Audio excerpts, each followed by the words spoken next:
What's up, guys? Coach Vassar, thank you for joining me with OTF Audio Daily Beats. As always, if you're new, appreciate you tuning in. If you find value in this and you want to support me, information is in the description for that. Any feedback, as always, let me know. Either on GroupMe, on Instagram, leave a comment here on the YouTube. We're going to break down Tuesday, September 16th. This will repeat Monday, the 29th. We're going to see strength on the treads, power on the rower, and strength on the weight floor. Break down the 2G, break down the 3G, and then wrap it on up. So key concepts for today on the 2G, we're going to see 5 blocks on the treads, taking you from flat road to a climb, back to flat road, down the hill, and finish strong with flat road again. So visually looking at it as a jogger runner, we're flat road. For block 1, block 2, we go up, block 3, flat road, block 4, block 5. So rower, we're going to repeat a 150-meter all-out row, focusing on strong leg drive and high stroke rate to generate maximum power and watts. And then on the floor, each back-to-back combines lower body strength with upper body stability and core for full body strength. Benches are going to be out for this one today, so just keep that in mind. On the treadmills, we're going to see blocks 1, 3, and 5 as a repeat bonus. They start with a 90-second push, and the goal is to keep that same speed and incline for each push. And if you can, feel good, try to go more on the repeat, okay? The base on the other side is 1 minute. So just something to be aware of. 90 seconds of work, 1 minute of active recovery, 90 seconds of work. So only 25% of the block is spent for active recovery. So if they start pretty aggressive, it's gonna get pretty spicy near the end. If they start kind of that mid-range conservative push, they're gonna feel pretty good. When we move into block 2, they're gonna see a 3-minute increase in hill. Every 45 seconds, incline goes up. And the good news is everyone is at the same incline and everyone chooses their own speed. In block 2, the goal is to stay as close to that speed as the incline goes up. We're going to see 3, 6, 9, 12. And then they're done. Okay. So as the incline goes up, hopefully they can hold their speed, knowing they're going to finish at a 12% incline. If they want to hold one speed all the way through, they're probably going to be below their base. If they hold their base, they are very insane in a good way, because that takes a lot of mental discipline to fight through that 9 and 12% at their base speed, because that's going to feel like a push to an all-out basically. After that, they repeat block 1, back to flat road, 90, 1 minute, 90. Block 4 is an opposite of block 2. So they choose their own speed, but they're going to start at 12%. As we lower the incline, can they maintain at least or increase their speed?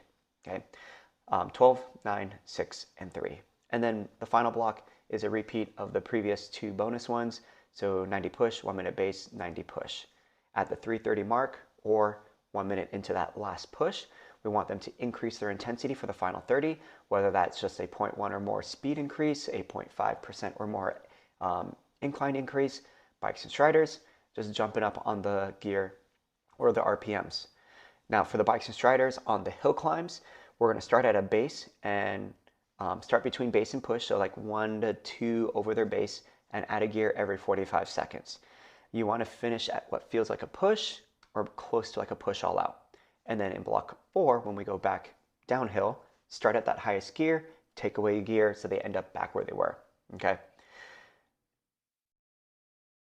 Now the weight floor, we're going to see 1 long block here. We have 3 movements for 2 rounds, 2 movements and a row for 2 rounds, and then they repeat just the 5 exercises as 1 block. So they're only on the rower twice today, a 150-meter all-out row during the second back-to-back sequence, okay? We're going to start off with a full lateral step up to knee raise, 8 on each side. So they're going to face, parallel with the bench. Both feet go up, knee up, both feet come back down. 8 on one side, 8 on the other, paired up with the bench bird dog low row, and then the half kneeling low to high chop. So this is the one where it's going to start by the hip. They're going to rotate, toss that dumbbell behind them over their shoulder like they're using a shovel to dig up dirt. I really like to prioritize members to be aware that it's a rotational movement for this one more than a hinge, just to protect that lower back as they drop that weight onto that closed, that open side hip. Now, if it was from the high to low chop, they're going to rotate towards that front leg. That makes it so much harder to hinge forward into it.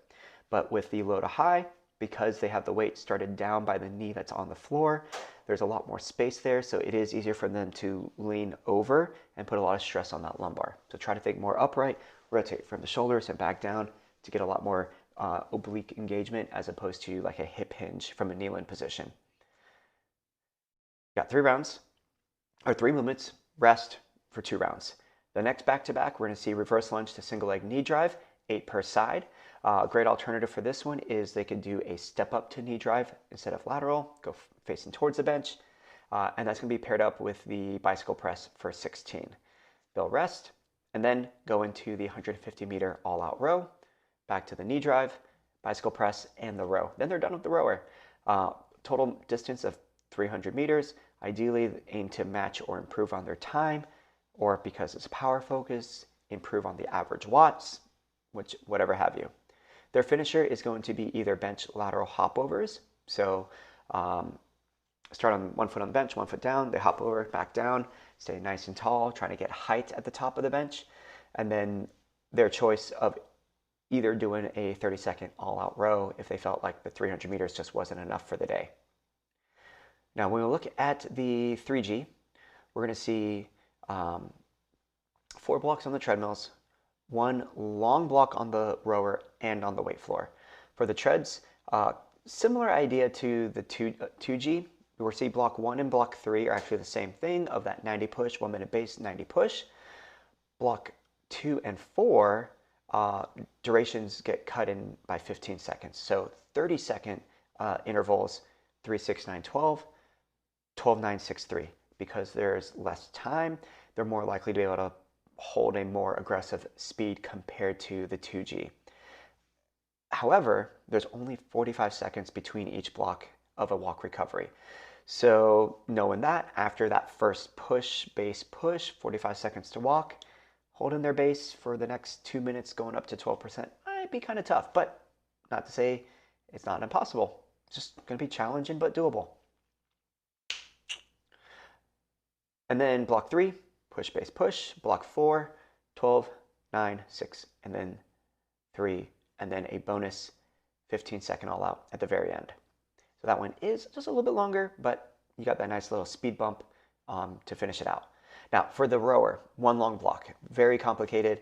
We're going to start off with a Y-bell squat, 200 meter all out row. Y-bell angled squat, or angled press, 200 meter all out, and then squat ankle press for 10 reps, 200 all out. That consists of round 1 or part 1. The next one, they're going to repeat that entire sequence with 150, and then the third time will be with 100 meters. So they'll do each distance 3 times as they construct that Y-bell exercise. If they finish all 3 parts, then they're going to bonus is to row until that 15-second all out with the treads.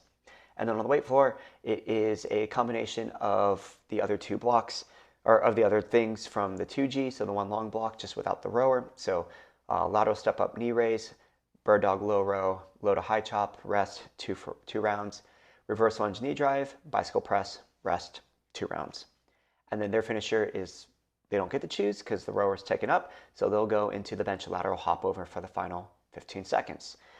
So by the time they stop grumbling about doing hopovers, time's called. And then they're done. And I'm done. That's all I got for you on this one. Once again, we're going to see this on Tuesday, the 16th, and it repeats Monday, the 29th. Coach it down.